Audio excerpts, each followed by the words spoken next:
So I'm currently playtesting a capital ship hull rework.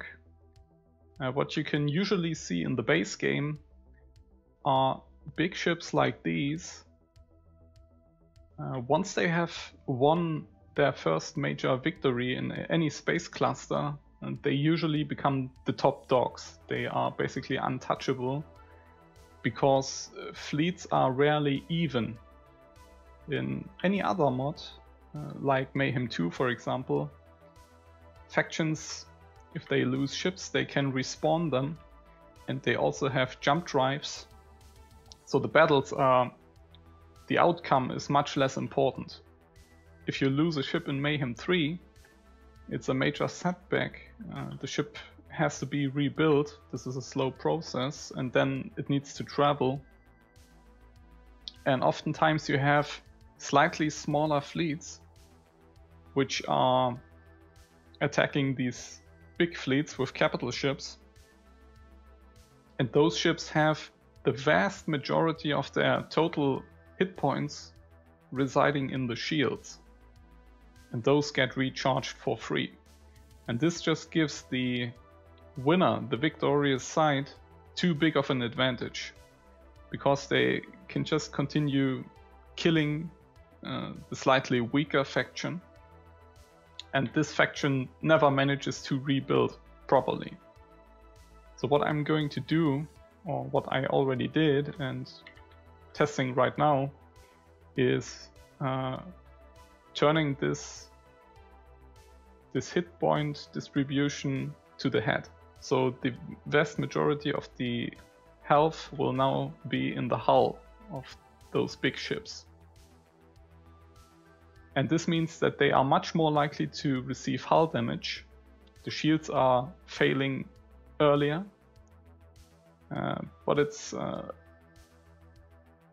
not as bad as you might think, because especially against small weapons, the hull is very resilient. Hull damage of small lasers is very low,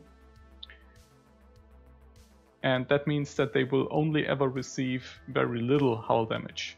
It's not like previously, where losing the shields means losing the ships. This was especially bad in the vanilla base game, and mods like Mayhem increased the hull a bit, but the shield is still vastly more important, and I wanted to change that so that these ships can eventually die even if they are getting attacked from smaller fleets. During each engagement they are likely to receive a little bit of hull damage, and that eventually kills them off and keeps the economy going.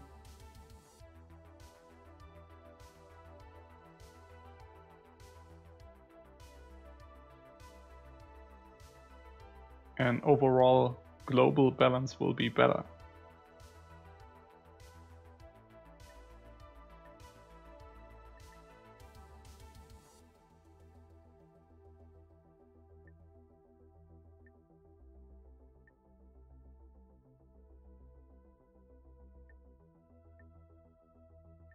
Let's hire those mercenaries for the fight.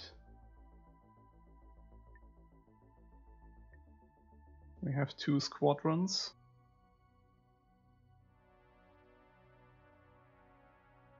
And for the player, using capital ships gets slightly more difficult.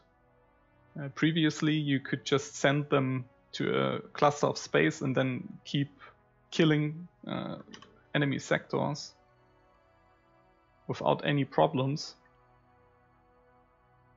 And now they are much more likely to receive hull damage, so you have to manage how long you keep them in the field, and it's more of a strategic decision when you go for repairs.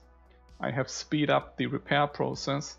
Previously, a ship like this Terran destroyer, could easily take almost a day of repairs if it's heavily damaged, because the amount of hull repaired is the same, has been the same for every ship, and I have changed that to be relative of the ship's size. So if the ship has a lot of hull, it gets more hull repaired per cycle, but it will still be slower than small ships. So small ships still get repaired very fast, and big ships just got a bonus to make the waiting time a bit less.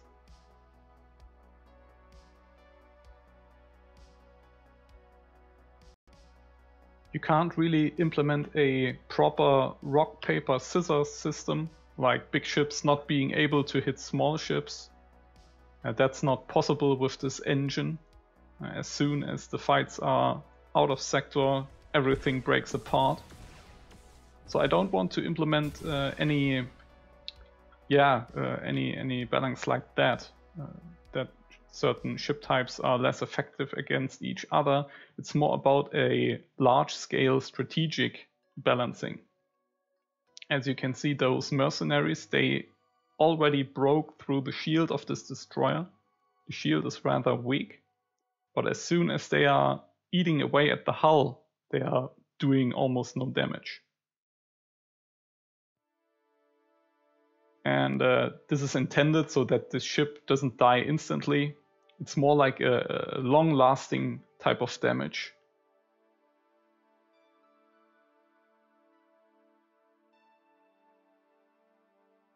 And NPCs cannot repair their ships, so eventually they die and get rebuilt. But for the player, it's all about better repair management.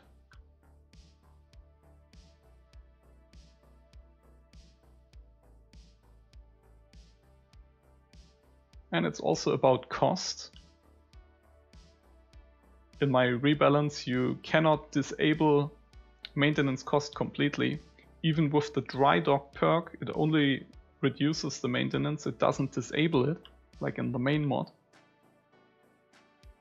And that means if you have a very large ship that is damaged and you need to sit in an outpost for repairs, then it will cost you.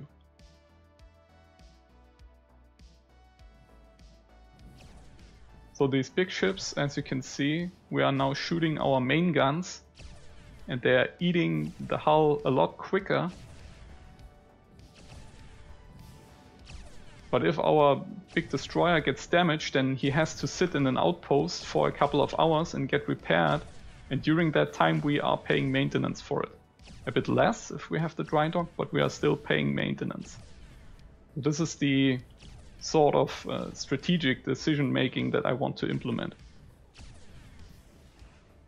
So I'm trying to make a flyby here, which is hard with those slow ships.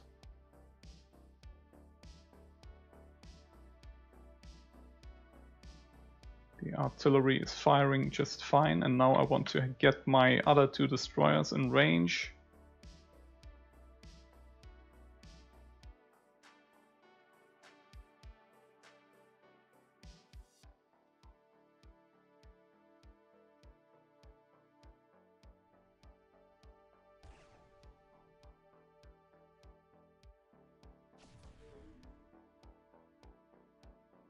And we have killed the first ship. Our shields have just failed, so now we are taking permanent damage. But it's only very little.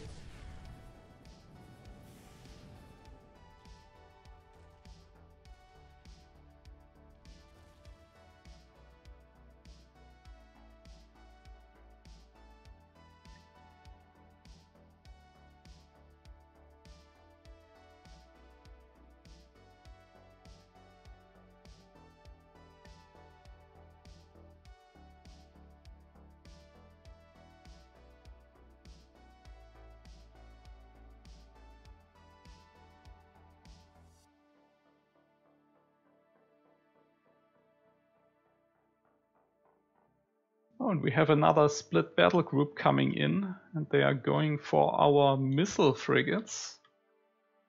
So let's try to intercept them quickly. I'm raising my defensive perimeter so the small ships will engage.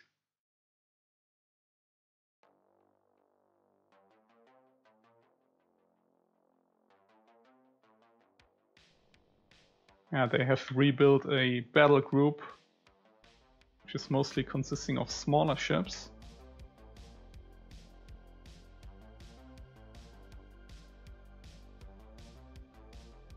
And have sneaked up behind of us.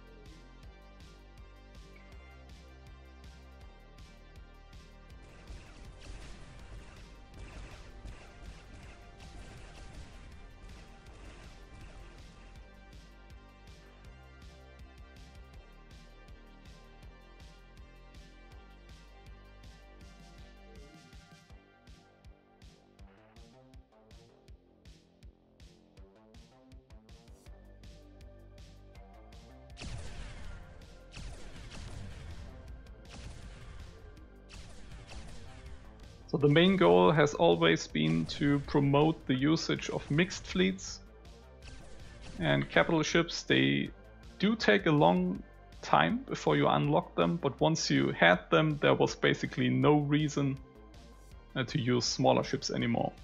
And the only disadvantage capital ships had was their slow speed, so you cannot really use them for interception tasks when you have to face a lot of smaller and quicker ships.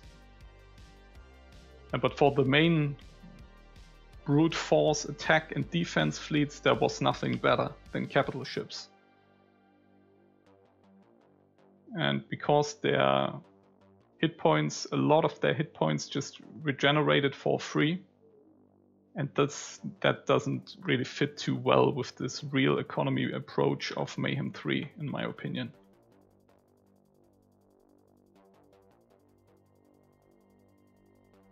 And the repair system is sophisticated enough and automated enough to allow this kind of balance.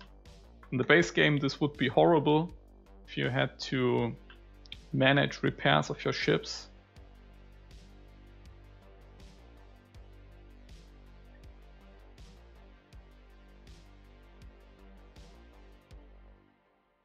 But in Mayhem 3 it works, and so far from what I have seen, it really leads to a lot of ships getting damaged while they are on the offensive.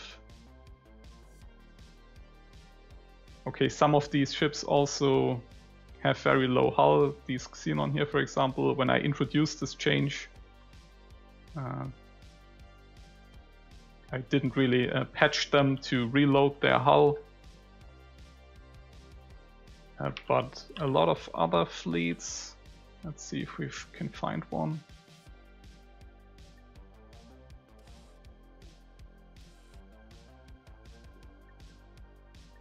And there have been a lot of fleets, I have seen them, with damaged destroyers. So their shields are completely charged, but they still have received some damage. So they had a previous engagement, and in this engagement they received hull damage, and this will eventually kill them off.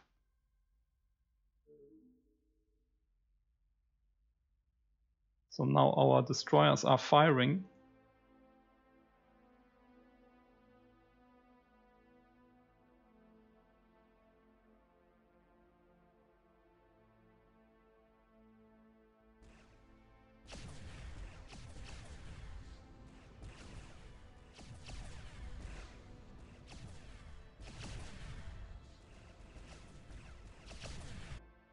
And as you can see, even when the shield is gone, it's draining much slower than before.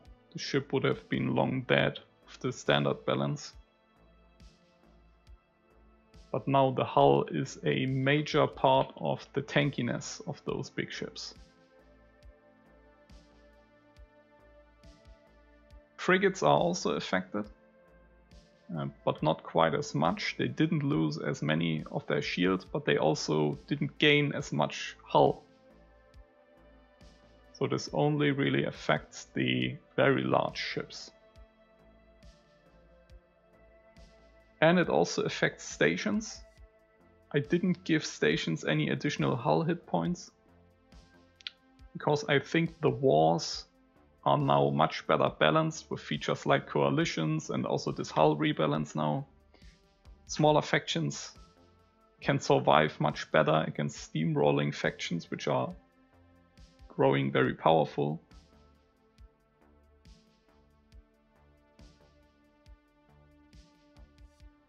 So the wars can generally speed up a bit. Stations don't need to be that strong. And if we now have a lot of damaged capital ships, they also lose some speed. So the travel times between station kills also get a bit higher.